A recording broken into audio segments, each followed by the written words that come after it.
रंजना यांच्या आयुष्यातला तो काळा दिवस. शूटिंगसाठी निघाल्या आणि सगळंच संपलं. करिअर, प्रेम आणि अंगावर काटा आणणारी घटना.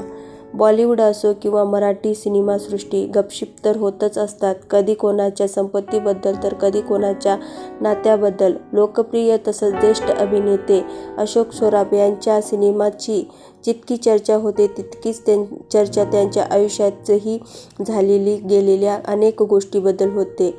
अनेक दशकापासून मराठी प्रेक्षकांच्या मनावर अधिराज्य करत असलेल्या अशोक सराफ यांच्या आयुष्यातही अनेक असे प्रसंग आले, त्याची चर्चा झाली. 90च्या दशकात सुपरस्टार अशोक सराफ यांच्या सिनेमाची प्रचंड क्रेझ होती. तेव्हा त्यांना टक्कर देणारा एकच नाव होते, ते म्हणजे रंजना देशमुख. अभिनेत्री रंजना यांच्या अभिनय आणि त्यांच्या सौंदर्याने प्रेक्षकांचं मन जिंकले होते. त्यावेळी त्यांचं स्टेटस चर्चेत असायचं.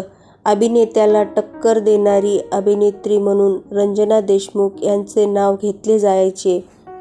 फक्त गंभीर नव्हे तर विनोदी चित्रपटातील त्यांच्या भूमिका गाजल्या. रंजना यांच्या रक्तातच अभिनय होता. ज्येष्ठ अभिनेत्री वत्सला देशमुख यांच्या त्या कन्या होत्या.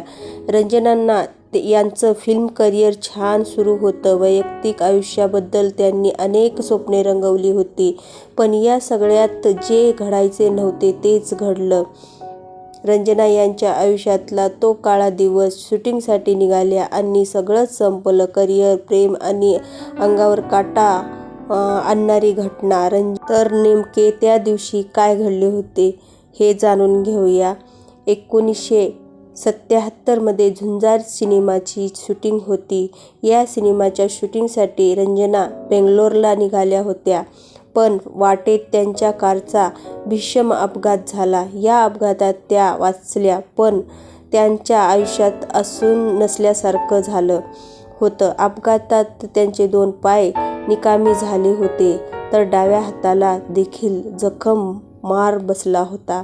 ही घटना घडली तेव्हा त्यांचं वय फक्त 32 वर्ष होते. ऐन तारुण्यात त्यांना व्हीलचेअरवर बसायची वेळ आली होती. बेडवर, व्हीलचेअरवर त्यांनी अनेक वर्षे काढली. निर्माते त्यांच्या बरी होण्याची वाट पाहत होते, पण त्यांच्या नशिबात हे सगळं राहिलंच नव्हतं. त्यांच्या आयुष्यात आता एकाकीपणा आला होता. या भीषण अपघातानंतर त्यांचे पूर्ण करिअर, वैयक्तिक आयुष्य उद्ध्वस्त झाले होते. अपघाताच्या आधीच्या दिवसात रंजना यांच्या लग्नाचीही चर्चा सुरू होती. अभिनेते अशोक सराफ आणि त्यांच्या मैत्रीबद्दल इंडस्ट्रीमध्ये बोललं जात होतं. त्यावेळी अशी चर्चा सुरू होती की रंजना अशोक एकमेकाच्या प्रेमात आहेत आणि दोघं लग्नही करणार आहेत. पण रंजना यांच्या अपघातानंतर दोघांच्या नात्याचा शेवट झाला असं म्हटलं जातं. रंजना आणि अशोक यांचा बिनकामाचा नवरा हा सिनेमा प्रेक्षक आजही आवडीने पाहतात. प्रेक्षकांना ही जोडी उचलून धरली होती.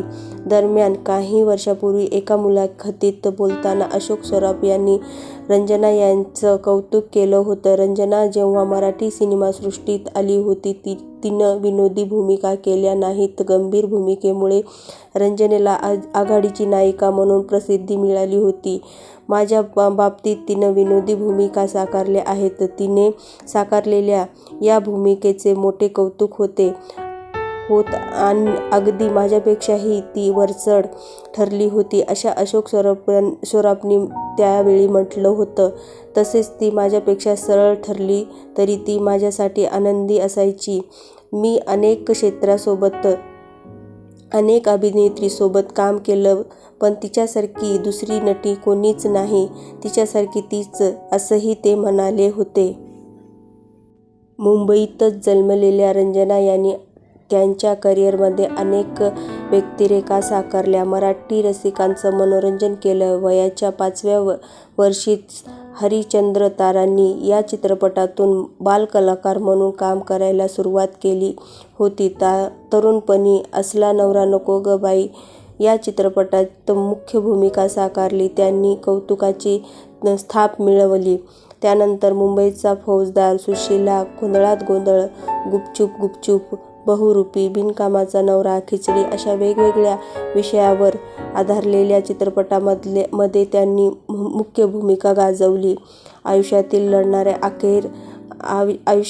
लढणाऱ्या अखेर रंजना देशमुख 2000 साली यांनी मुंबईत राहत्या घरी अखेरचा श्वास घेतला. अशा या महान अभिनेत्रीला मानाचा मुजरा आणि भावपूर्ण श्रद्धांजली. तर आतापर्यंत तुम्ही चॅनलला सबस्क्राईब केलं नसेल तर नक्की सबस्क्राईब करून घ्या आणि बेल आयकॉन प्रेस करायला विसरू नका. धन्यवाद.